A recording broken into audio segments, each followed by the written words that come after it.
ఇంకా ఎంత అన్యాయం అని అంటే 5 సంవత్సరాల్లో మళ్ళీ మీ అందరికీ కూడా ఒక సంవత్సరం ఎగ్గొట్టేసినటువంటి పరిస్థితి. అంటే ఒక సంవత్సరం మళ్ళీ ఎగ్గొట్టేశారు. మరి అటువంటి వ్యక్తి ఈరోజు మరి fake welfare, fake button, fake CM అనడంలో అతిశయోక్తి ఏమీ లేనిటువంటి పరిస్థితి అని చెప్పుకొని ఈ సందర్భంగా మరి మీ అందరికి కూడా తెలియజేసుకుంటూ ఉన్నా. అదేవిధంగా మీ అందరికీ తెలుసు పెన్షన్ 3,000 రూపాయలు పింఛను పెంచుతానని చెప్పాడు ఆ రోజు. సరే 3,000 రూపాయలు పెంచుతాడని చూస్తే అప్పటికే 2,000 ఉంటే 1,000 రూపాయలు పెంచాలి. 1,000 రూపాయలు పెంచడానికి ఎంతకాలం పట్టింది ఆయనకి? 5 సంవత్సరాలు పట్టింది. 250, 250, 250, 250 అంటే 1,000 రూపాయలు పెంచడానికే 5 సంవత్సరాలు పట్టింది.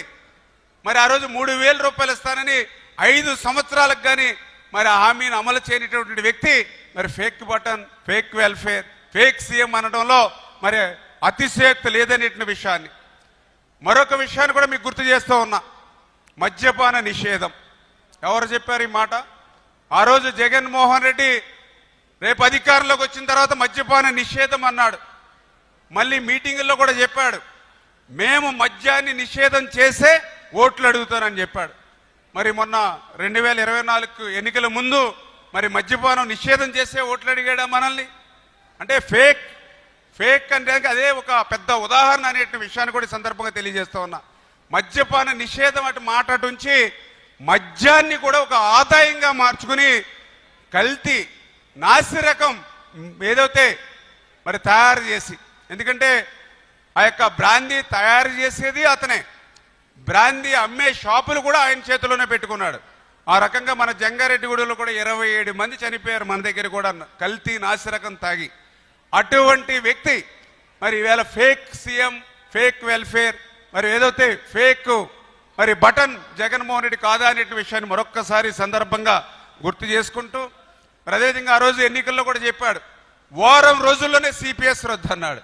మరి దగ్గర ఎన్ని వారాలని ఆయన నాకు తెలుసుండి దగ్గర 250, 300 వారాలు అయి ఉంటాయి ఆయన 5 సంవత్సరాల్లో.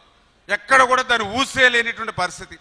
ప్రతి జనవరి జాబ్ క్యాలెండర్ అన్నాడు, 5 జనవరిలు అయ్యాయి, ఒక్క జాబ్ క్యాలెండర్ లేదు. ప్రతి సంవత్సరము డిఎస్సీ అన్నాడు, మెగా డిఎస్సీ అన్నాడు, 5 సంవత్సరాలు అయినాయి, అస్సలు ఒక డిఎస్సీ పోస్ట్ చేశాడు ఎక్కడైనా రాష్ట్రంలో? మరి అతను fake button, fake welfare, fake CM Jaganmohan Reddy అనే దానికి ఇంకా మనకు అతిశయోక్తి ఏముంది? మీ అందరికీ తెలుసు, ఆ రోజు ఇంటర్వ్యూలో చెప్పాడు, ఏదైతే మీటింగులో చెప్పాడు, 45 సంవత్సరాల ఎస్సీ, ఎస్టీ, బీసీ మైనార్టీలందరికీ కూడా పెన్షన్లు ఇస్తామని చెప్పాడు.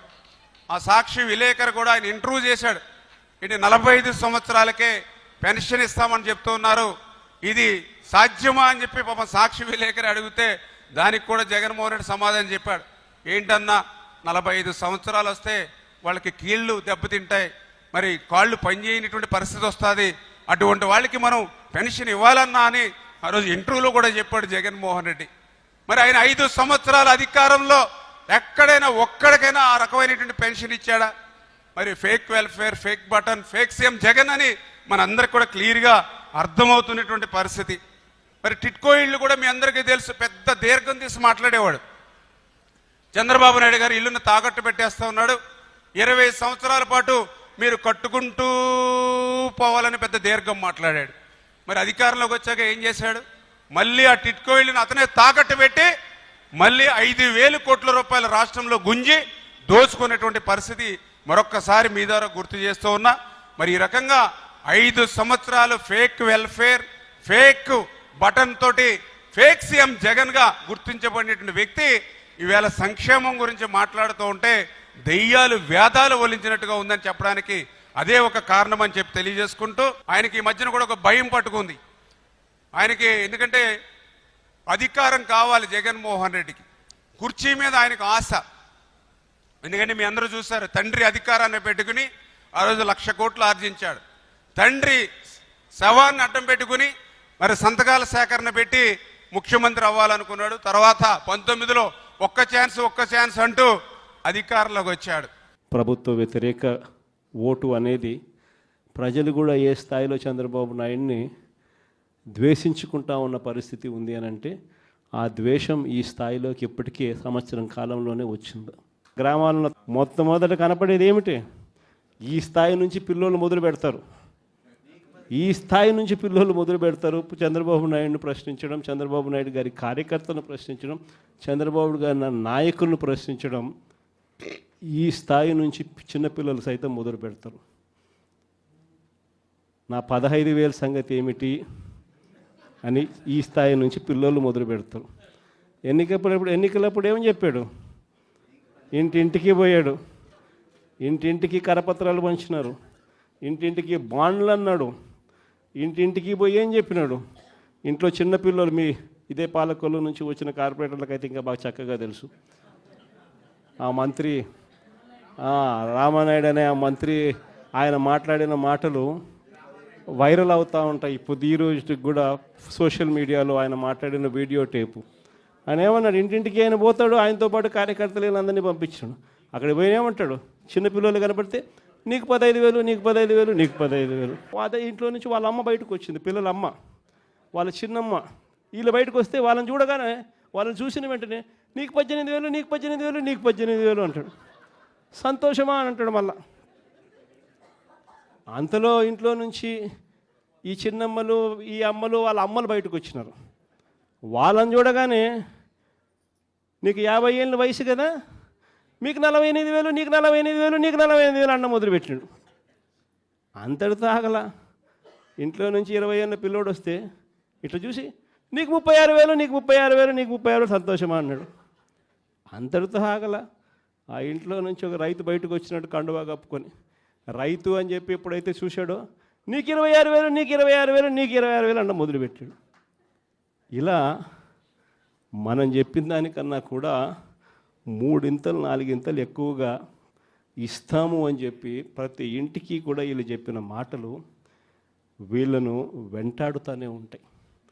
ఏ ఒక్కరింటికి వీళ్ళు వెళ్ళలేని పరిస్థితి రాష్ట్రంలో ఈరోజు నెలకొని ఉంది. ఒకవైపున ఇలాంటి రాజకీయ పరిస్థితులు ఒకవైపున ఉన్నాయి. మాట మీద నిలబడని రాజకీయ నాయకుడు ఈరోజు రాష్ట్రంలో ముఖ్యమంత్రి హోదాలో ఉన్నాడు. మాట ఇస్తే ఆ మాట తప్పడం కోసమే, ఆ మాట అంటే వెన్నుపోటు పొడవడమే అని చెప్పి డెఫినేషన్ ఇస్తూ రాజకీయాలు చేస్తూ ఉన్న వ్యక్తి ఈరోజు ముఖ్యమంత్రి స్థానంలో కూర్చొని ఉన్నాడు. మరోవైపు రాష్ట్రంలో ఏది కూడా పట్టించుకునే పరిస్థితి లేదు. ఈరోజు స్కూళ్ళన్నీ కూడా నిర్వీర్యమైపోయిన పరిస్థితి కనిపిస్తుంది. ఇంగ్లీష్ మీడియం బడులు గాలికి ఎగిరిపోయిన పరిస్థితులు. గోరుముద్ద అన్న పథకం ఈరోజు కనీసం తినడానికి ఇబ్బందికర పరిస్థితులు పిల్లలు ఉన్న పరిస్థితులు. ఈరోజు ఆ పథకం వెళ్ళిపోయిన పరిస్థితి. నాడు నేడు పనులు ఆగిపోయిన పరిస్థితులు.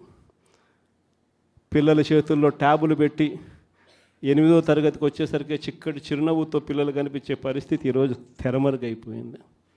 అమ్మఒడి అనే పథకంతో పిల్లలను ప్రోత్సహిస్తూ బడులకు పంపించే తల్లులకి ఈరోజు కనీసం పలకరించే పరిస్థితి కూడా లేని పరిస్థితిలో బడులు తయారయ్యాయి.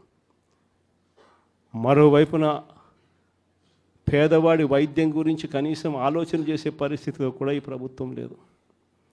ఏ పేదవాడికైనా కూడా వైద్యం అవసరమైనప్పుడు ఆ పేదవాడికి ప్రభుత్వం తోడుగా ఉంది అన్న భరోసా ఇవ్వగలగడం ప్రభుత్వ కనీస బాధ్యత. అలాంటిది ఆరోగ్యశ్రీకి ప్రతి నెల కనీసం నెలకు 300 కోట్ల రూపాయలు ఖర్చు అవుతుంది. ఈ ప్రభుత్వం వచ్చి 12 నెలలు. ఆరోగ్యశ్రీ బిల్లులు ఇప్పటికే 3,600 కోట్లు దాటాయి. ఆరోగ్యశ్రీ బిల్లులు ఇవ్వడంలో ఆరోగ్య ఆసరా గురించి పట్టించుకునే పరిస్థితి లేదు. ఆరోగ్యశ్రీ బిల్లులు ఇవ్వక, ఆరోగ్య ఆసరా గురించి పట్టించుకోక ఈరోజు ఏ పేదవాడైనా కూడా వైద్యం కోసం ఏదైనా హాస్పిటల్కి పోతే ఆ హాస్పిటల్లో ఈరోజు డాక్టర్లు పేదవాడికి వైద్యం అందించే పరిస్థితిలో లేరు. డబ్బులు కడితేనే వైద్యం అందిస్తాము అని చెప్పి ఈరోజు పేదవాడిని డబ్బులు కడితే తప్ప వైద్యం అందని పరిస్థితిలోకి అప్పుల పాలు చేస్తా ఉన్న పరిస్థితి ఈరోజు రాష్ట్రంలో.